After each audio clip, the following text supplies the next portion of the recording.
Wow, those are really deep questions.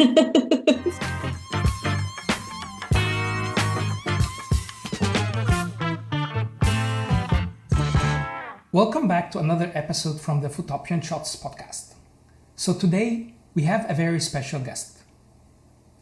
It is almost impossible not to fall in love with her work and feel a connection. We have here a talented photographer who combined her strong Hispanic heritage along with a travel experience from growing up in different countries.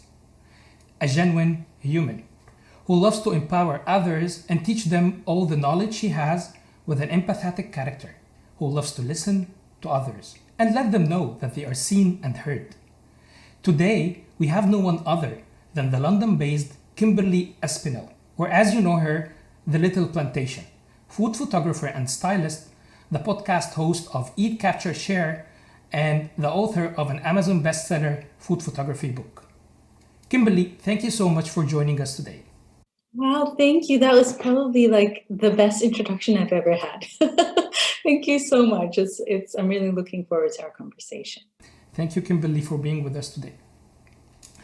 So, Kimberly, from being a little kid with Hispanic heritage who speaks multiple languages, doing great at school, loves performing arts like dance, then moving along with her mother in different countries, moving forward to being a food photographer, an author, a podcast host. So tell us more what happened in between these years. So I think my life in terms of my career up until I was about 40 was actually very bog standard. So I went to school, I went to university, I graduated, I got a job, and I did that job for 15 years. I was an adoption social worker. And then what happened was I became a mother, and that was a very transformative experience for me.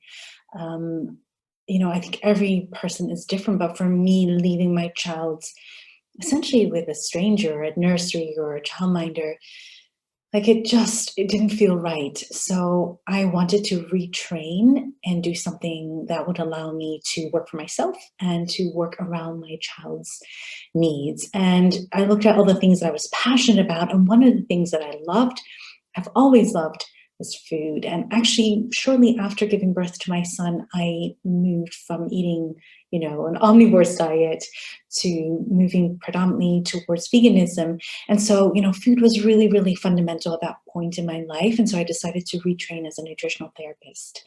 And when I retrained about the very first year of the 3-year course, I decided to start my blog, The Little Plantation, and got a secondhand camera on eBay, picked it up, played around with it, and really fell in love with the process. And initially I just did it as a hobby to share, the recipes, the vegan recipes I was developing. And that hobby just took over my life. I became obsessed, I just couldn't stop thinking about photography and creating and sharing, and just every waking hour, I really worked at honing my craft. And by the time I graduated, that 3-year course, I'd actually already started earning a little bit of an income doing food photography, styling, and that kind of thing. So when I graduated, I think it was just the year before I turned 40, or just as I turned 40, I decided to, go full time and give it a shot. And I haven't looked back since. So that's kind of how it all came to be.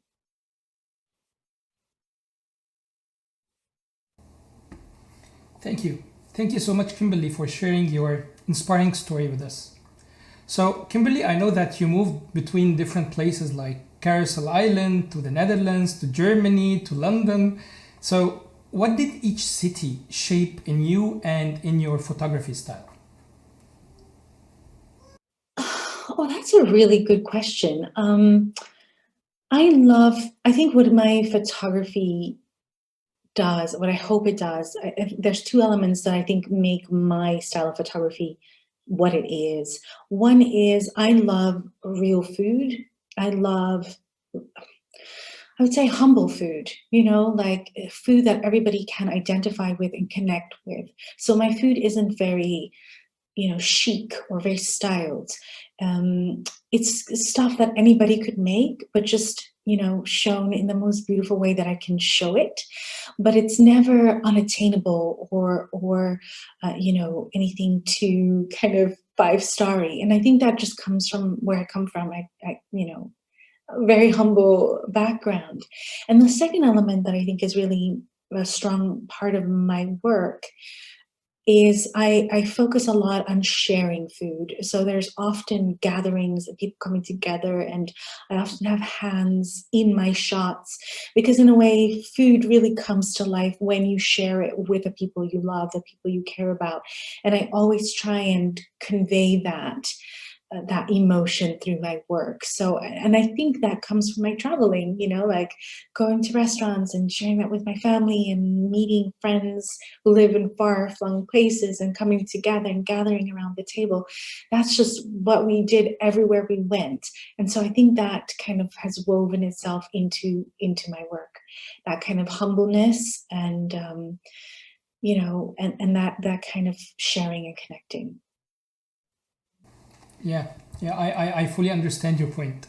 So speaking about travel, tell us the story about the first time you visited Colombia. I know that was a special trip for you. It was a very special trip because, so to put it into context, my parents separated. My dad is Colombian. I wasn't raised by him. I was raised by my mom. And so, I'd always hear stories about Colombia and when I visited him and, this, that, and the other. But when I was growing up, there was a civil war in Colombia. It was, a lot of unrest in the area. So I never felt as a woman, as a young woman, able to go and travel there on my own. And I never felt confident enough. And it wasn't until, just a couple of years ago when the political situation kind of stabilized that I went. And I went already as a grown woman. Like, I went with my son just maybe 3 or 4 years ago. And it was really amazing because I remember just stepping off the plane and just feeling like everybody looked like me, and I never had that experience before. That was really magical, like when you go somewhere and you just feel that you belong there. And I had that feeling instantly. And yeah, like if somebody asked me, like, I feel I'm Colombian, although I've only been there once, like it's just in my blood. And I felt really connected to that place and very proud of it, instinctively. So that was really nice. And then the other thing, actually, first of all, Colombia is stunning, absolutely gorgeous. Not so good for vegan food, I have to say, but apart from that, it's just absolutely beautiful. But the other thing that really struck me that I thought was quite interesting, thinking about my dad, who's very entrepreneurial, and then me, who's now become an entrepreneur through a back road, is that the people of Colombia have this entrepreneurial streak. I don't know if people in Egypt are the same, we're always haggling and negotiating, and, there's always, it's really nice. And I just like, okay, that's like deep in my genes, that kind of part of it. So yeah, I love that. Yeah, well, I can assure you, people in Egypt like hassling around and debating and all these stuff. So it's common. Yes. Yeah, yeah. So, Kimberly, you mentioned that you were an adoption social worker, and I know that you had some side hustle as a yoga teacher, and you wanted to be a nutritional therapist. So, how did all these shape you, especially shape your photography style? And I know that you have a very unique visual voice that is present in all your photos. So how did each different career previously shape your current photography visual voice? So what I would say is that so I've been practicing yoga for 15 years. And, the vast majority of the yoga community is vegetarian or vegan. So I'm sure that had some role to play in me heading towards kind of the vegan path. And then if I think about all the yoga retreats that I've been on, the foods that we've had, a lot of those recipes I've recreated on my blog, actually. So I would definitely say that kind of that vegan food was inspired by the experience that I had as a yogi and going to yoga retreats. Being an adoption social worker, I don't feel necessarily influenced how I share my work or my photography style. I think it's really helped me think about communication much more in terms of me as a podcaster, and then also me as a teacher. And then, if you think about where most of us are sharing our work, it's Instagram. And the way that the platform now works is that just the visuals isn't really enough to connect with your audience. You need to write good captions and create good Instagram stories and, all that other jazz that goes with it. And, how to communicate with other human beings is definitely something that I fine-tuned as a social worker, because communication is key. But I wouldn't say it's necessarily influenced how I capture food, if that makes sense. Yeah, it makes sense. So Kimberly, talking about photography, so you said you got just a used camera out of eBay. So when you started photography, what were the main challenges that faced you, and how did you manage to overcome them? So one of the things, and it's also something I get asked all the time, and in a way I'm also struggling with it still, is there's so much gear out there, right? Like there's all sorts of, is it Canon, Nikon, Leica, Fuji, like there's so many options, so many lenses, it's really overwhelming. And so I have to say, actually every 2 or 3 years I have updated my gear, and I'm due to upgrade now, and I'm debating whether I should go with a Canon 5D Mark IV, if I should go with one of the new Canons mirrorless. I don't know if you can advise me, or if I should go with Leica actually. So like that is a struggle that I've had from the beginning. And that's a kind of minefield, because there's so much to choose from. And I think the second thing that I noticed my students struggling with, and I struggled with that too in the beginning, not so much now, but is that finding your style. Like, how there's so much gorgeous photography out there. Like, how can you carve a niche for yourself? How can you stand out? How can you get clients? How can you make what you do, your passion, a way of making an income? And I think finding your style and finding your visual voice is a really fundamental part of that. And it's taken a couple of years to get there. I feel I've arrived, but I know that this is it took a while. Let's just put it that way. It took a while to get where I am. And now what I understand is that it's not a place you arrive at. It's always evolving, like it's always taking you to new places. It's a journey. It's not a destination. It's a process. It's a journey. Exactly. So yeah, those two things, I think. So Kimberly, what advice that you wish someone would have given you when you started photography? Patience. I think, we see all this beautiful work by such and such a photographer, and then you get frustrated, and why am I not there? And I want to get as good as that, and I just think it takes time. And I think the people who go the long haul and who practice and who don't give up and continue and try and work on, those are the ones that actually go the furthest.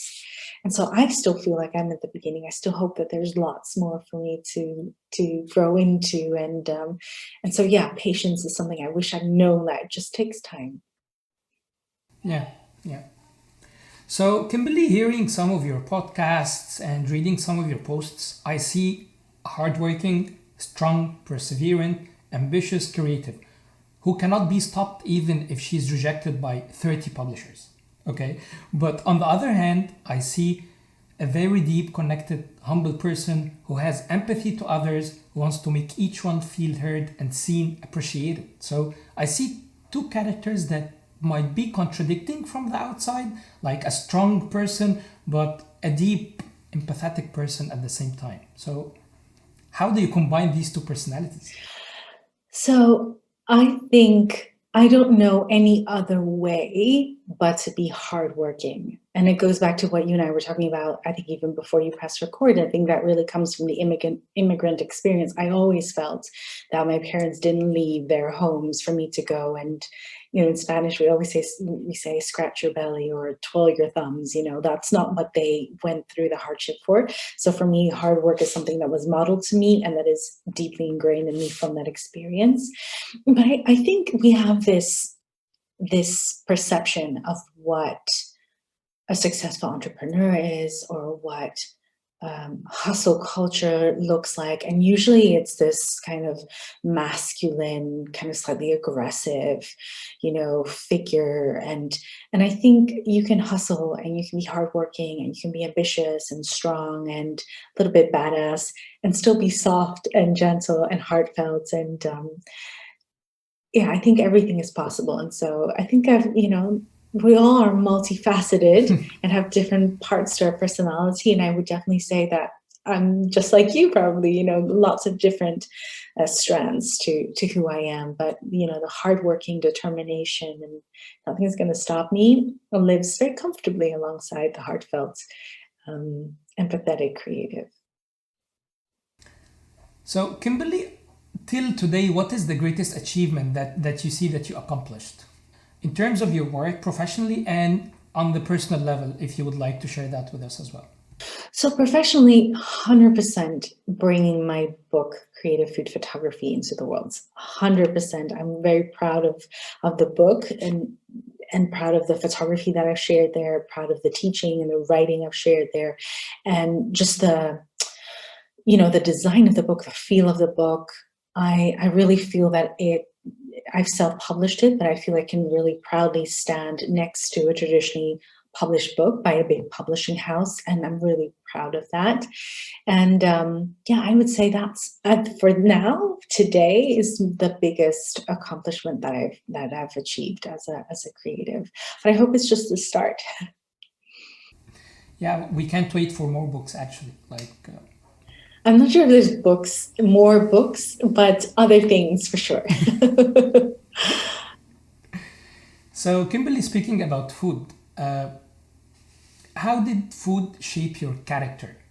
I know that you're from a Hispanic heritage, which has a deep connection with food. So, how did that shape your character as a person, and how did that shape your photography? Well, that's a really hard question. I love food, and as I mentioned before, I really grew up with food being a way of expressing love and a way of coming together with other people. And I'm a very sociable person, and I love making other people happy, and food is a way of doing that. So it's a way for me to express love and also self-love. I think, making something delicious for myself makes me really happy. So I don't know if that answers your question. Well, it reminds me of a conversation I have always with my wife that, there are five love languages, but food should be added. It should be a sixth language, because Exactly. when you cook a meal with love to someone, Mm. it's priceless. It's a love language for me. Yeah, 100%, 100%. Kimberly, I know that you studied a lot about light and lighting and shadows and also storytelling. So, how did these two sections, particularly light and storytelling, shape your work and help you to gain this visual voice that you have you have very clear in all of your shots? Yeah, I would say lighting is understanding lighting, and I work 99.9% of the time with natural light, but actually also understanding natural light is an art form, takes time. I live in London, as you mentioned before, so the light generally that I work with is soft, a little bit cooler, a little bit kind of diffused, a little bit moody, just by nature of it being, being where I am. So I think that kind of softness, that actually quite rich shadows, form a really fundamental part of my work. And then storytelling, I worked one-to-one with a food photographer who does a lot of visual storytelling. And so it's just, the school I come from, so to say. I love that an image should convey, you can create a shot and it can just look delicious, and that can be amazing. But I always love there to be a little bit more to, pique someone's interest, to make someone exciting. I don't know, just to tell a story, basically. And so it's just the school, how I learned to capture images, and that's always kind of carried through in my work. Yeah. And this storytelling is very clear in your Instagram posts. As you mentioned, it's not just about posting a picture. It's about the caption and the story behind it. Yeah. So tell us, what's the most crazy thing you did in order to take a specific shot? Oh, well, it's not crazy, but there's a shot in the book, which is an outdoor kind of picnic type scene, like there's a table in the park and things like that. And I wanted to, it was to teach about golden hour. So I had to kind of time it and check, on BBC weather when the golden hour was going to be, because of course it changes, as every day goes by. And then it had rained for like weeks, and then it stopped raining for a couple of days, and then it rained again. So I had like a tiny, minute window to create the shot. And then, of course, as it wasn't raining and the weather was gorgeous, and we had this golden hour, the park was heaving with people. So I had to come and take all my, my table and cloths and the food and all, everything, and try and create the shot and have people come. And, it was, a little bit intense compared to being in solitude in my studio. But the shot came out actually quite nice. And then the day after, it rained and it never stopped. So if I'd not captured it that day, that image would not be in the book anymore. So it wouldn't have made it. So that was, it was a lot of kind of technicalities and trying to make it work. And I'm really glad that the shot happened. Yeah, yeah. Well, you're like, it's just the weather. Like, I was speaking with other photographers, like, they told me the most important app in their life is the weather app. Yeah. Like, if he's the wedding photographer or landscape or whatever, this is the most important thing. So you're very lucky that you had this shot at that specific time. I know, and I love it. It has like a full spread in the book, so it was worth it. It was worth all the timing and the strategics behind it. Yeah. So Kimberly, there is this new trend in photo editing, that there are new softwares that have these AI, artificial intelligence, and they tend to tweak the photo and just make it totally different than the reality. Like, I'm not speaking, like, for example, I was speaking with a landscape photographer. There are these shots where you can add clouds, add rays, add whatever. So how do you see this trend in the editing, especially the AI editing softwares, affecting the photography generally and food photography specifically? So it's not something that I'm very knowledgeable in, that I could, give an informed comment on. What I would say is that, that's what I love about photography, what I love about creativity, is there's space for everything and everyone. And, there will be people who shoot very minimal, with minimal editing. There will be people who shoot black and white. There will be people who kind of Photoshop 10 different images on top of each other. And all of it can look beautiful. All of it can find an audience. All of it can be fine. There's 2 cameras I want to buy. I want to buy my next upgrade, like I mentioned before. And I would also love to buy film camera, going the complete other side and just going straight back to basics. And I think that can live alongside the AI and still have a place, I think all these things are just opening new avenues. Personally, where my heart is, and, what I mentioned before, I love a kind of humbleness, a relatability. And I talk about this in the book as well. I love the idea of perfect imperfection, or in Japanese, it's called wabi-sabi, where something isn't perfect, where something is just a little bit off, because we as humans, we are not perfect. There's like, we have a crooked nose or a rotten tooth, or, there's always something. And so for me personally, I'm not drawn to that AI kind of inching towards perfection. I'm much more drawn to the more relaxed, the more natural, the more kind of imperfect. But that's just me.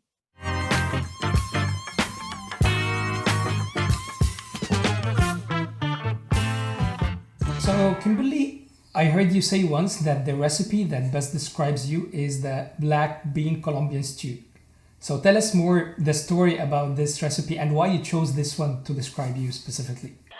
It goes back to all the things that we've already talked about. I think, when all's said and done, I'm really simple person, you know, really, I hope grounded, down to earth person. And I also think, you know, I'm very short. I always think you probably wouldn't notice me in a crowd or anything. But I think once you get to know me, you know, like you'll be like, okay, there's more layers there. Like there's somebody, this is somebody I want to connect with. And I think it's the same with the Black Beans too. It's super simple, super humble. You know, like you'll look at it and think, oh, there's nothing special. But then when you try it, you're like, actually, this is quite nice. You know, that kind of thing. It's also very South American. There's no South American child who did not grow up eating beans and rice and fried banana or plantain. Like that, there's, I don't know a single South American child who didn't grow up with that. You know, and then of course it's vegan, so it's all plant-based, and you know, which is fundamental to how I eat. I'm not 100% vegan, but I'm definitely very, very plant-based. And so this recipe kind of, yeah, captures all those facets. Yeah, and it's delicious. Yeah, perfect. So, Kimberly, you're a podcast host, you're a food photographer, you give courses and workshops. So, tell us more how to balance between being available on social media, where you need to do some marketing for your work, sharing and connecting with the fans, with the students, and on the other hand, between not being sucked into this online dilemma like hateful posts and comments, or as some call it, being a slave for the algorithm, like what the algorithm wants, I would just do it away from my vision, or just being having some anxiety due to insights about posts not having this reaction from people or whatever. Yeah. So except if it's a sponsored post, or if I'm you know, if I'm trying out something new, I never check my insights. I don't look at my insights.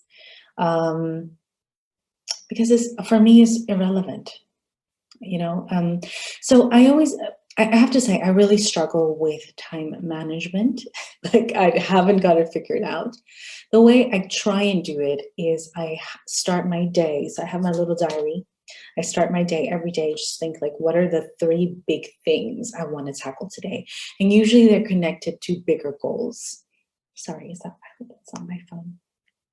So usually they're connected to bigger goals that I have. So for example, like say if I had my e-course and I wanted to sell 10 spots on that, then whatever activities that I have that will allow me to reach that goal, that's what I'm going to prioritize.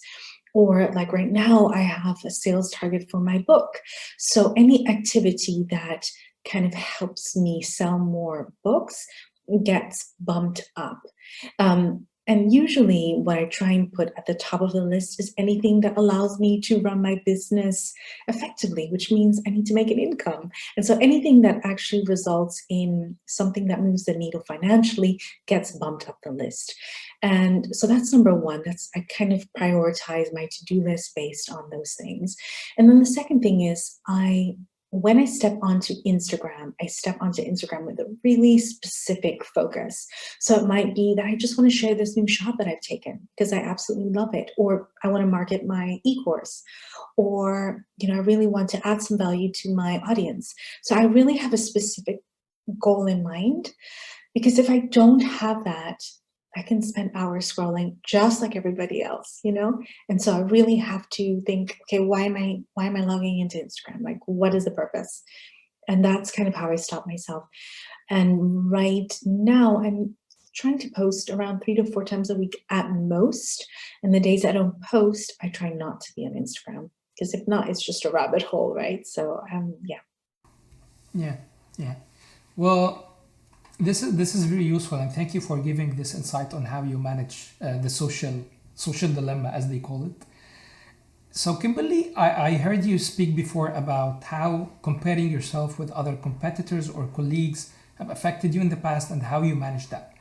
So, how can comparing oneself or one work with other affect a person positively and negatively?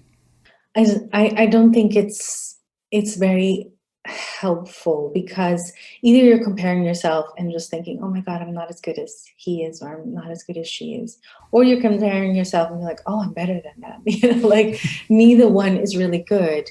Because I always put it that you're really putting your energy outward, and like we have like an energy tank, and you're dispersing your energy towards other people rather than using it to improve yourself or work on yourself or create or add value. Or it's very normal as a human being, and especially as a creative human being, to look left, right, and center to see where you sit and where you are. But I have noticed that if I do that too much, it stifles my creativity, and also doesn't make me feel good. So if I notice that there are certain creatives that trigger that kind of competitive spirit in me, I mute them or I unfollow them until that has kind of died down. And that's how I stop myself. That I find that really, really helpful. And then I could just have more energy to focus on actually getting better at what I do. Or tuning into what my audience needs rather than being distracted by things and people that aren't going to help me progress on my path. Yeah, yeah. So, Kimberly, I know that you, as everyone else, we were all affected by COVID. There was a lockdown. Like, I know that there was some lockdown in London, in Canada as well. We had the lockdown, and we are still almost in lockdown. So, how did COVID affect you as a photographer, and how did you manage to deal, especially with I heard creatives speak about some creativity blackouts, or being drained, not being able to create what they want, even for special projects. Yeah, I would say, so it was very interesting. I would say the first 2 weeks after we went in, for us, it was February 13th. And I would say for maybe 2 or 3 weeks, I was really in shock, just also scared, especially as a parent.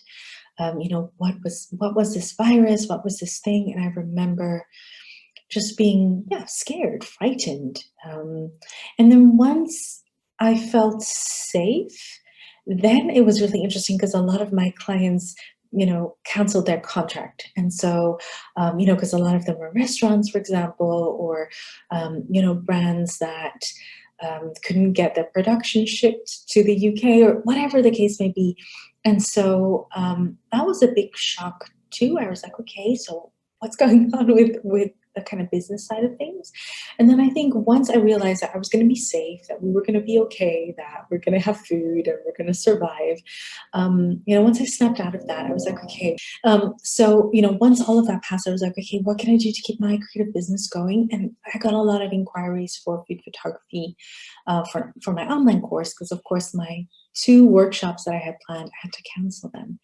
And so I ran twice as many online courses as I usually do. I usually run it twice a year, and last year I ran it 4 times. So, and then I think once you have a purpose, and once you can create within a context of sharing and giving and adding value and still earning an income doing what you love, I was kind of, I found my stride again. I have to say, when the Black Lives Matter situation happened, that was another kind of 2-week period that was really hard, emotionally, very similar actually to what I felt those first 2 weeks of the COVID lockdown. But then again, when I found my stride and my purpose in that, it was okay. So I didn't feel, it kind of was a little bit like this, if that makes sense. So, emotions were a little bit up and down, but it all worked out fine actually for me in the end, which I'm very grateful for. Yeah. So at the end of 2020, after all you mentioned, what did 2020 teach you as a creator and as a human? Wow, those are really deep questions. Actually, on a personal level, what 2020 showed me, because of course 2020 is also the year that I finished my book and I submitted my manuscript to the printer. I think what it really showed me is that I'm stronger than I think I am. Like, I think, all that happened really, it's kind of like when you have a breakup or something horrible, right? So like death of a loved one, or there's a period of transition and mourning and pain and discomfort. And then when you survive that, you kind of realize all the strong energy that you have, right? And you all being well, you grow from these experiences, you come out a better person.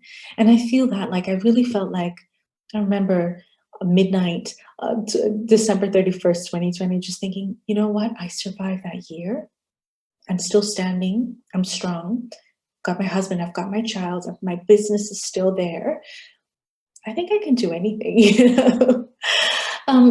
From the other side is, um, I saw a lot of compassion and a lot of amazing human behavior and support and all the things, but I also saw a really ugly side just really rear its head, um, that I never saw so clearly, I think. Which is it's a very deep discussion actually, which just frightened me a little bit in terms of what the future holds for my son and what the future is that we're passing on to our children in the next generation. That's a whole other deep discussion that I'm sure is not quite right for this podcast. So But should for we book me, another episode for this maybe deep another discussion? episode. So Kimberly, like you mentioned before in one of the podcasts that you have a focus, like we spoke now about 2020. So you said that your focus in 2021 is to let some things go. So tell us more, like what would you like to let go of? Yeah, so if I think about where I started, I really started with the aim of sharing vegan recipes. That's why I started the Little Plantation. And as things evolved, I've always held on to that because I felt that was where I started. But actually, my business has evolved in a completely different way. And, sometimes it's hard to let go of things that you cherish or that are meaningful to you. But if they don't have a place in your future, then, you need to say goodbye. And so sharing recipes is really something, after like almost 7 years of sharing recipes, I've decided to put that on the back burner to make more space for my teaching and for more food photography clients, and also for some business coaching that I'm doing with creatives, which I just launched this year and I've been just absolutely loving. And like we evolve, and I think it's important to allow your creativity to evolve and for you to tune into your strengths and let other people do the things that you're not so good at. Yeah, yeah. Thank you, Kimberly, for sharing this with us. So, Kimberly, our podcast is called Photopian Shots. So, the word Photopian is a combination of a utopian photographer. So, for Kimberly, what are the three top traits that distinguish a Photopian shot? For me, it would be, I always look at light. So I think having beautiful light and shadow and having just a perfect balance between the two, and of course, where that perfect balance lies is completely subjective. But having beautiful light and shadow play, I think, is like 90% of the journey. I also love it when there's something, as I mentioned before, something that's perfectly imperfect, something that makes it feel cozy and warm and relatable and human.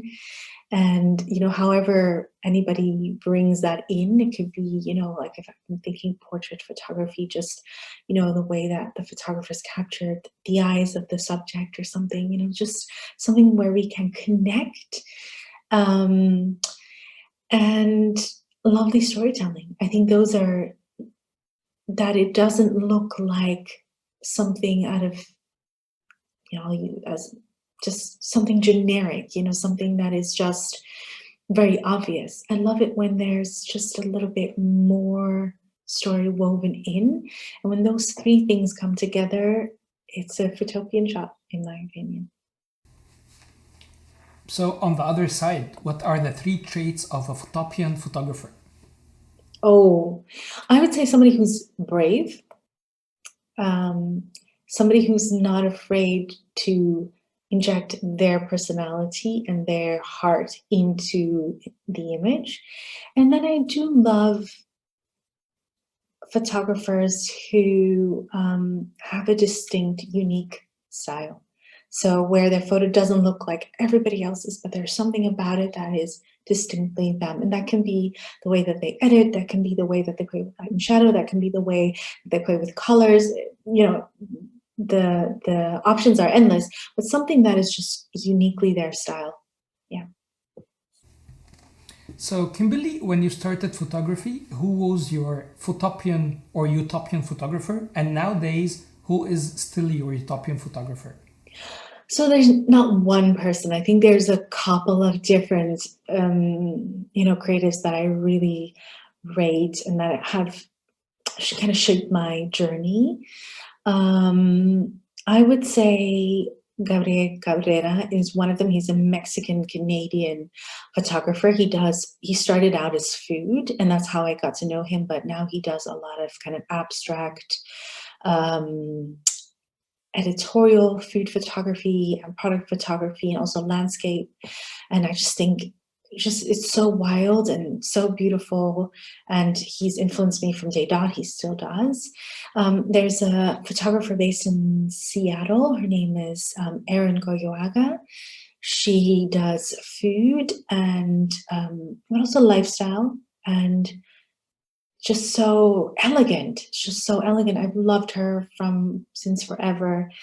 And then maybe I would say Louisa Brimble was the third one. She's an Australian photographer, Filipino descent. She's just good at everything, but I think lifestyle and food is really what she's best known for. And I would say from all three of them, there's elements that have definitely influenced my work. I think Louise is very humble, then Erin's got that moodiness, and then Gabriel plays quite wildly with colors, and I think I've taken a little bit of each one of them, and still love their work today, and all three of them were there from the beginning. So, Kimberly, can you share with us a couple of your Photopian shots and stories behind them? So one of them is one that I've taken quite recently.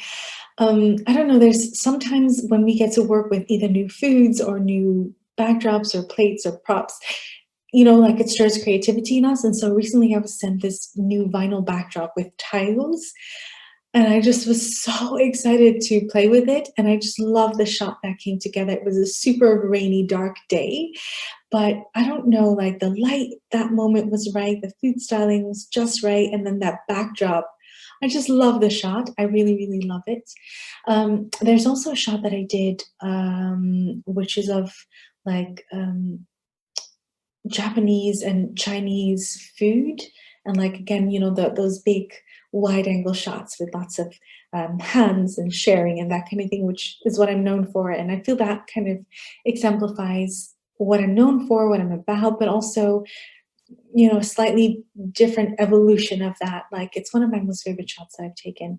And then the very last one is, I really felt like I hadn't posted anything fresh and new on my Instagram feed, but I didn't want to go out and buy food. I was like, okay, what do I have in the fridge? What can I make happen? And I just got a cucumber and just cut it and just styled it. And I was really pleased with that shot because I didn't spend a dime. And I just used what I had, was creative with the food that I had. And again, the mood, the light, everything just fell into place in that moment. And really pleased with that shot too. Thank you, Kimberly, for sharing your Photopian shots with us.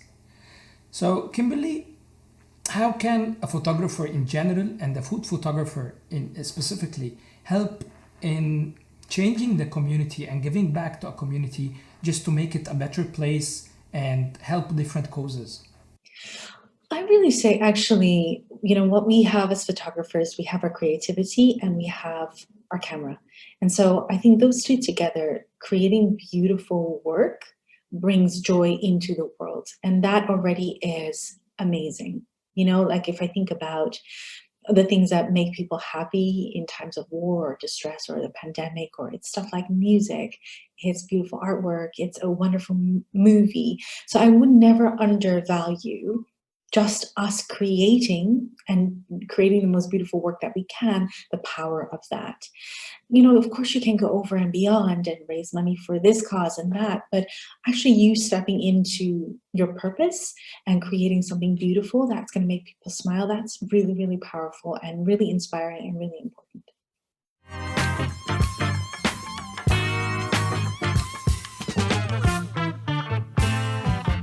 So Kimberly, we've come to the quick round, which is the last bunch of questions. It's a very quick round. We ask you a quick question, you answer a very quick answer. Are you ready for that? Okay, yes. Sony or Fuji? Sony. Canon or Nikon? Canon. Carousel or the Netherlands? Curacao. Choose one lens only to stay with for the rest of your life. 24 to 70 millimeter 2.8. Choose one app only to stay with for the rest of your life. Instagram. Choose one setting on the camera that you can shoot with for the rest of your life. 1/100, 6.3, and then ISO 100. Natural or artificial light? Natural. An avocado toast or the black bean stew? Black bean stew, although it's very close, very close. RAW or JPEG? Raw. If you were not a food photographer, you would be? Ooh. Probably maybe like a podcaster, I think. You're a perfect podcaster already, so. Oh, thank you. Summer or winter? Summer. Read a book or hear a podcast? Read a book. Lightroom or Capture One? Lightroom, although I want to try Capture One. A camera with a touch screen or a camera with a flip screen? Touch screen. Prime or Zoom? Zoom. Coffee or tea? Tea. So, if you were a lens, which lens would you be and why? Oh, 24 to 70, definitely, because I think I'm very versatile. So Kimberly, thank you so much for your time. Thank you for opening up so genuinely about your work, your career. I really enjoyed this time with you so much. Fantastic. Thank you. I really enjoyed this conversation. Very different to what I expected. And it was a joy speaking with you. So please all make sure to check Kimberly's work on her Instagram, website, and Pinterest. All the links are in the description below. Make sure to check her book on Amazon, check her courses on her website, and don't miss her amazing podcast. So I hope you enjoyed this episode from the Photopian Shots with Kimberly as much as I did. Thank you and have a great day.